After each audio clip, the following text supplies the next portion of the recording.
Okay, it's 7 p.m. It's Monday, October 20th. This is the City of Brainerd's Personnel and Finance Committee meeting. Let's start with introductions. Kelly Bevins, City Council, Ward 2. Nick Broyle, City Administrator. Connie Newman, Finance Director. Chris Schubert, HR Director. And Gabe Johnson, Chair of the committee. We have 5 items tonight, first of which is to review our grant application policy after 6 months. Nick. So I think you just kind of highlighted it at the April meeting. City Council granted authority to staff to administratively approve grant applications, particularly if they were time critical. City Council also asked for a 6-month review to see how it's going. So I think in the last 6 months we've exercised this authority twice for the Traffic Safety Enforcement Grant and the Traffic Safety Officer Grant. In both instances, we administratively applied for the grant, and then we did back brief the council after the fact to let you know what we had done. There were no issues. So if council concurs, I would recommend that we continue with the policy as written that we came up with 6 months ago. I have no questions. I have no questions. Go ahead. I recommend that we continue with the policy as written. And another 6-month review. Yep, another 6-month review. Sure, why not? All right. I'll second that, and I agree with the motion. I like that you presented the times you did do it, and you did get back to us anyway on those 2 grants. But I think looking at this every 6 months, or maybe in the future every 12 months, just give us a list of the things that were applied for. I would say 12 months next time. On this motion, you want to No. change it to 12? Yeah, I would. I'd like to do 12 months. Just We'll go to a 12-month review on this time. Yep. Okay, any other discussion? All in favor say aye. Aye. That motion carries. Next up, Public Utility Director hiring update. Chris, Nick, Nick. I can brief it. The Public Utilities Director Work Group, we interviewed 1 candidate on October 16th. That was Paul Sandy. I think you've all seen, we extended a conditional offer to Paul Sandy. He has signed that. That's at step 5 of his current grade. It is also a $10,000 signing bonus. He has to stay with the city for 24 months. If he doesn't, he would have to repay that $10,000. Thirdly, he, and this was in the email to Gabe too, because he was a previous employee left in good standing, he would start at an employee that had been here for 6 years as far as his accrual for PTO. So how many hours is it every?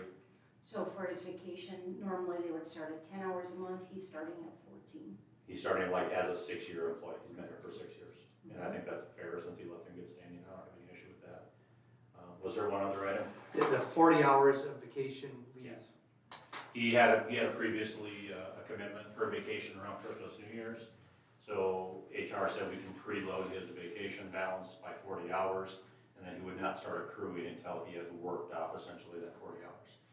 So we can continue with that vacation over Christmas. it's like in advance. Exactly. The only other thing is that he will be starting on Tuesday, November 4th.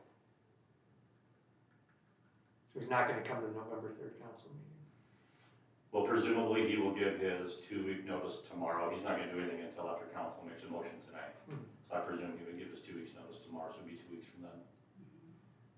I mean, he could come, but he would be as a private citizen or a potential hire, but I can ask him, but I can't mandate it. I don't think there's anything pressing that we need him here. So what's the motion we need? So the motion is to approve the hiring of Paul Sandy, hire date November 4th, step 5. In recognition of his years of service, he will accrue vacation at the rate applicable to employees that have 6 years of service. So moved. You can read it upstairs. Okay, I heard it I'll all read it from upstairs. Yeah, it's all the same. I got 4 things. I'll read the whole thing. Yeah, you're not going to add anything in there, are you? Like Gabe We'll see how I Johnson. feel between now. Gabe Johnson gets that 1988 3-ton truck. Oh, yeah, I'll second that. Any other discussion? All in favor say aye. Aye. That motion carries. Next up, the health insurance broker agreement.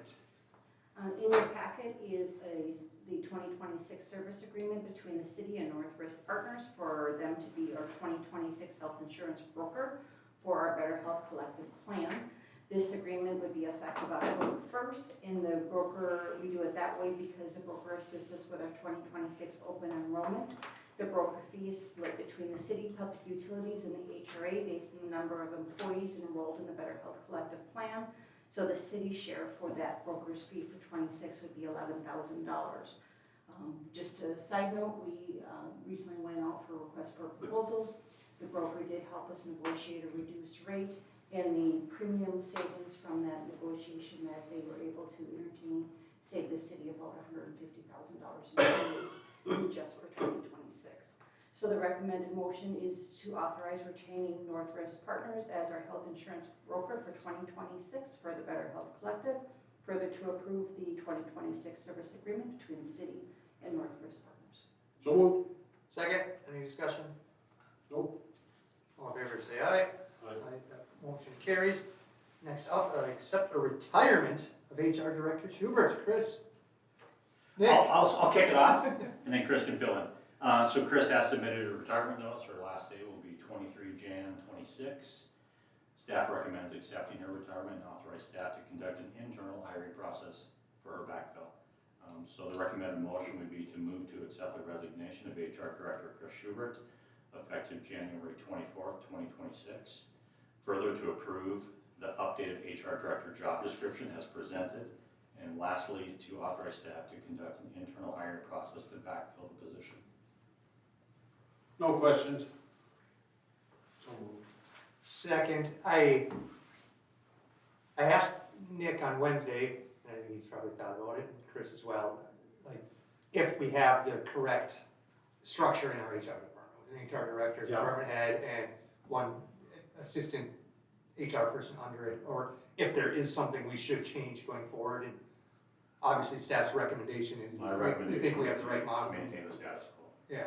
Okay. So, I brought it up, staff thought about it, they think maintaining the status quo is the right thing. So, all in favor, say aye. Aye. Opposed, same sign, that motion carries. Next up, authorization to enter into a service agreement with UFS for a very complicated divisional problem in the county. So as authorized on September 15th, staff got a quote from UFS for a rate plan design study for the sanitary collection and storm sewer rates. The quote that was received was for $15,500, $8,000 for sanitary, $7,500 for storm, and this was an increase of about $3,400 from the last study. Staff does not recommend doing these studies in-house. The recommended action is to authorize staff to enter into agreement with USF as presented to prepare the financial plan and rate design studies for sanitary and storm sewer rates. I do have a question on this one, Mr. Chair. Why do we recommend going outside for these? Because I mean, that's been such a benefit, especially on our wages. No, you know what I'm saying? We know how much we're gonna spend, we know how much we're short. Right. It shouldn't be rocket science. We have to cover our expenses. Right, so I look at it as that having an outside professional doing it, it protects us against raising rates for a certain class. I also like the fact that they can decide if we should have more as the fixed and more as the flowage or vice versa. Yeah. So I just think that they have more expertise than what staff does in-house to determine that. Also going back to when we first did these rate studies, I did talk to the utility director at that time, or finance director at that time, and it was his recommendation not to do them in-house as well. He said he had done them, it caught up to him at the end, and he would just think that it's better to have an outside person looking in. That's a Okay. long way of saying staff doesn't want to be accountable for the final numbers, they want to point to a consultant and say, the consultant said that, don't ask me anything, I don't know. Well- I actually kind of agree with that a Yeah. little bit, okay, because, you know, and I'm not sure it's a liability as much as doing the right thing for our citizens, et cetera. I think our rates do need to be looked at. They need to be increased on a regular basis. Yeah, absolutely, because the costs go up. So, and how it's done and to make sure it's done fairly, I think is important. I kind of knew the answer, but I wanted to make sure it became part of the record. So, I will move to approve this. Yeah, I'll second that, I do think they should be done in-house, but if staff wants to go out, we can go out. It is just division. I've been part of a couple rate studies now, and every time I ask them, so does this fix our system? Is this good enough? And they always say, oh God, no. No, this is just the numbers you told us you were willing to spend, and we divided it amongst the number of hookups that you have. This isn't enough, you're gonna need more, but this is the numbers you gave us to do division. So that's, again, what we're gonna do is we're gonna say, well, we've been spending 400, now we want to spend 600 on the sanitary, and they'll just do the division for us. It's just gonna be 50% higher rates. It's not. There is some truth to that. You want to try one in-house? I'm gonna wait till I'm off council and I'm gonna underbid these guys by $100. Will you hire me? Aye. I was voting. Oh, yeah, aye. All in favor, say aye. That motion carries. And then we're adjourned. I thought Kevin The would be here. students It obviously wouldn't the take me anchor. 20 minutes longer.